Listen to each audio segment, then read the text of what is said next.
तो देखिए, इजराइल लगातार अब हमास पर हमले कर रहा है, लेकिन यहाँ पर बाइडेन की डबल गेम भी सामने आ रही है। तो बाइडेन किस तरीके से डबल गेम खेल रहे हैं? यूं तो वो लगातार कहते रहे हैं कि वो इजराइल के साथ हैं, वेपन्स भी इजराइल को पहुंचाए जा रहे हैं, लेकिन इन सब के बीच में बाइडेन का क्या है डबल गेम? रिपोर्ट आते हैं।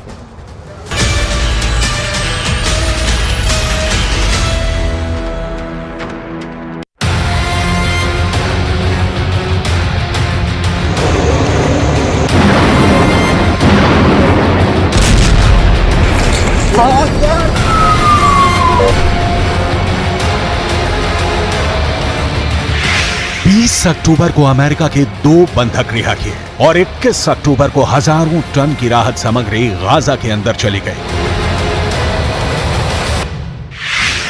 क्या बंधकों की रिहाई और राहत सामग्री गाजा के अंदर भेजे जाने को लेकर कोई सीक्रेट डील हुई है? ये एक बहुत बड़ा सवाल है। आखिर हमास के खूंखार आतंकवादी इजराइल से भी बड़ा दुश्मन अमेरिका को मानते हैं। फिर आखिर ये आतंकवादी इतनी जल्दी कैसे अमेरिका के 2 बंधकों को रिहा करने पर राजी हो गए?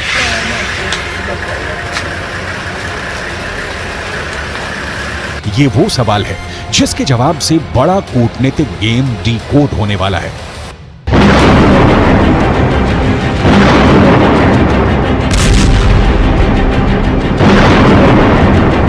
पिछले 15 दिनों से इजराइल पूरे गाजा पर ताबड़तोड़ बमबारी कर रहा है, ये जानते हुए भी कि गाजा के अंदर इजराइल के 200 से ज्यादा नागरिक कैदी हैं और उनकी जान को खतरा हो सकता है। कैदियों में बहुत सारे छोटे बच्चे भी हैं, ये जानकारी भी इजराइल को है, लेकिन इसके बाद भी इजराइल की ये नीति रही है कि वो कभी भी आतंकवादियों के सामने झुकता नहीं है और बंधक बनाने के बाद दुश्मन के द्वारा खेले जाने वाले माइंड गेम के दबाव में नहीं आता है। और बिल्कुल ठीक ऐसा ही इस बार भी हुआ।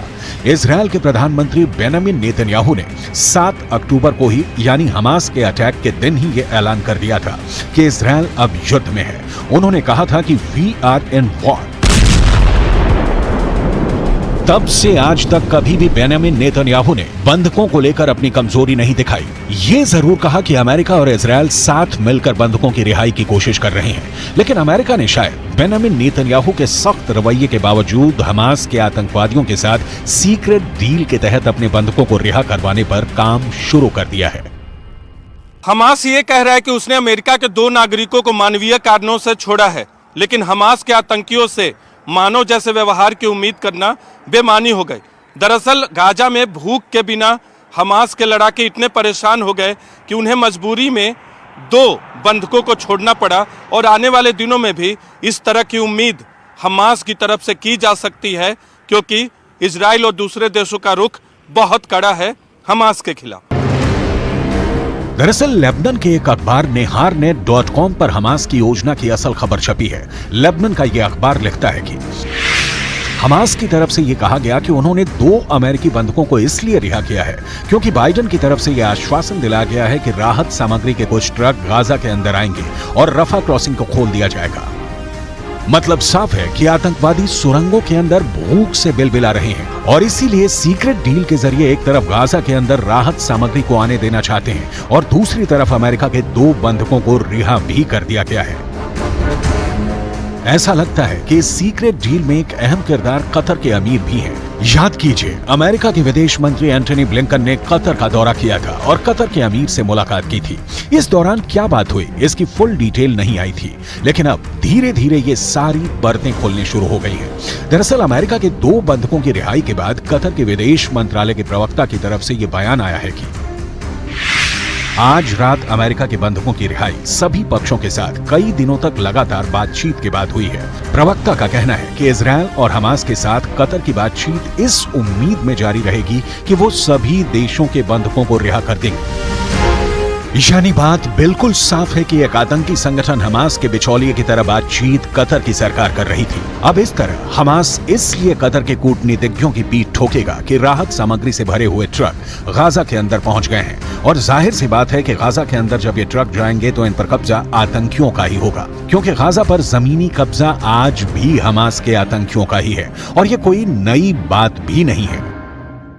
पश्चिम की मीडिया रिपोर्ट्स में पहले भी ये कहा गया था कि इजराइल पहले से दावा करता रहा है कि गाजा में जो राहत सामग्री भेजी जा रही है उसके आतंकियों के पास पहुंचने की बहुत उम्मीद है। इजराइल पहले भी ये कह चुका है कि जो ईंधन गाजा भेजा गया था उसे हमास के आतंकियों ने चुरा लिया और इसीलिए हमास के पास ईंधन का स्टॉक बन गया। पिछले एक हफ्ते से लगातार इजराइल पर यह दबाव बनाया जा रहा था कि वो रफा क्रॉसिंग को खोल दे और राहत सामग्रियों को गाजा के अंदर जाने दे, लेकिन इजराइल इसके लिए तैयार नहीं था और उसने 2 बार रफा क्रॉसिंग पर एयर स्ट्राइक भी की थी। यही नहीं, इजिप्ट के राष्ट्रपति अल सीसी भी बयान दे चुके थे कि अगर गाजा के अंदर राहत सामग्री नहीं जा पा रही है तो इसकी एक और वजह इजराइल की जिद है। इजराइल के अंदर उन परिवारों में पहले से काफी गुस्सा था जिनके सदस्यों को गाजा के अंदर हमास ने किडनैप किया हुआ है। इन पीड़ित परिवारों ने पिछले हफ्ते एक प्रेस कॉन्फ्रेंस करके कहा था कि गाजा के अंदर राहत सामग्री तब तक नहीं जानी चाहिए जब तक कि इजराइल के सभी 200 से ज्यादा बंधकों को रिहा नहीं कर दिया जाए। इस मांग पर नेतन्याहू की तरफ से कोई बयान नहीं आया था क्योंकि शायद अमेरिका और कुछ साथी देशों का दबाव इजराइल पर था कि रफा क्रॉसिंग को खोला जाए।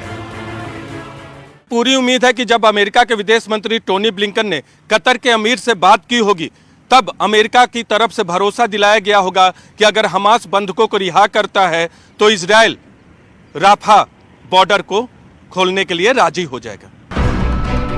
यानी अगर देखा जाए तो इस पूरी डील में राजनीतिक नुकसान बेंजामिन नेतन्याहू को हुआ है।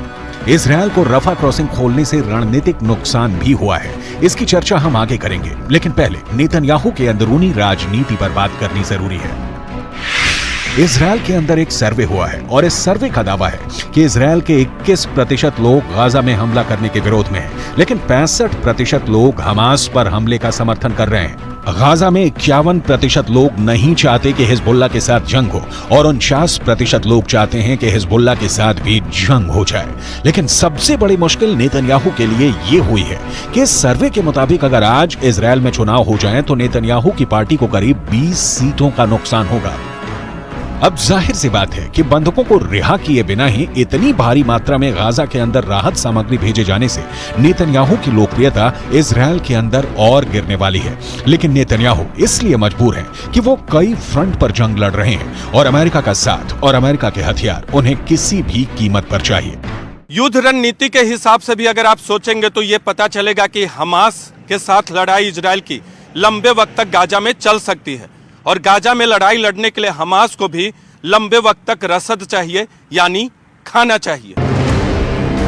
शायद इसीलिए जो राहत सामग्री रफा से गाजा के अंदर गई है उस पर कब्जा करने की पूरी कोशिश आतंकियों के द्वारा की जाने वाली है। जब आप इन सारे पॉइंट्स को जोड़ेंगे तो आपको बहुत आसानी से ये बात समझ में आ जाएगी कि तमाम देश अपने बंधकों को छुड़ाने के लिए नेतन्याहू के साथ डिप्लोमेसी कर रहे हैं। अगर आज अमेरिका डेमोक्रेट्स की जगह रिपब्लिकन की सरकार होती और ट्रंप या कोई रिपब्लिकन राष्ट्रपति होता तो शायद वो हमास और ईरान के खिलाफ ज्यादा सख्त होता, लेकिन नेतन्याहू की किस्मत उनका साथ नहीं दे रही है। डेमोक्रेट्स को अमेरिका में रिपब्लिकन के मुकाबले उदारपंथी माना जाता है। देखिए कैसे बाइडेन ने पहले बेहद चालाकी से हमास से डील के तहत अमेरिका के 2 नागरिकों को रिहा करवाया और फिर अमेरिका के अंदर राजनीतिक लाभ लेने के लिए दोनों बंधकों से मुलाकात भी की है और स्वागत भी किया है। ये दोनों अमेरिकी बंधक 7 अक्टूबर को इजराइल के किबुत्ज में थे जहां पर आतंकियों ने सबसे ज्यादा हिंसा की थी। यहीं पर नतालिया अपनी दादी का बर्थडे सेलिब्रेट करने गई थी, लेकिन आतंकियों के कब्जे में चली गई। नेतन्याहू को तो काफी तगड़ा झटका लग गया है क्योंकि 15 दिनों से जो आतंकी सुरंगों के अंदर भूख से बिलबिला रहे थे उनके पास अब राहत सामग्री पर कब्जे का विकल्प मौजूद है। लेकिन बंधकों के परिवार में खुशी है, खास तौर पर नतालिया के भाई अपनी बहन की रिहाई से उत्साह में है। Complete shock today when we found out about Natalie and Judith. The media actually found out before we did, and so we were completely taken by surprise, and it was this overwhelming mixture of this happiness and sadness and guilt that there are still people that need to be rescued. Britain और France के नागरिक भी Hamas की कैद में हैं। जाहिर सी बात है कि जिस तरह गाजा में मारे जा रहे आम लोगों का एक दर्द है, ठीक उसी तरह से गाजा के अंदर हमास में मौजूद छोटे बच्चों के माता पिता का भी दर्द बहुत बड़ा है और रिहाई के इस मौके पर यह दर्द छलक आया। I've been waiting for this moment for a long time, for 2 weeks. I haven't been sleeping for 2 weeks. Tonight I'm going to sleep good. I spoke with my daughter earlier today. She sounds very good. She looks very good. She was very happy. And she's waiting to come home. Her mother has a little scratch on her hand, but she told me it's nothing. She's okay. I spoke earlier with President Biden. I thank him for his concern, for his helping with the release of them.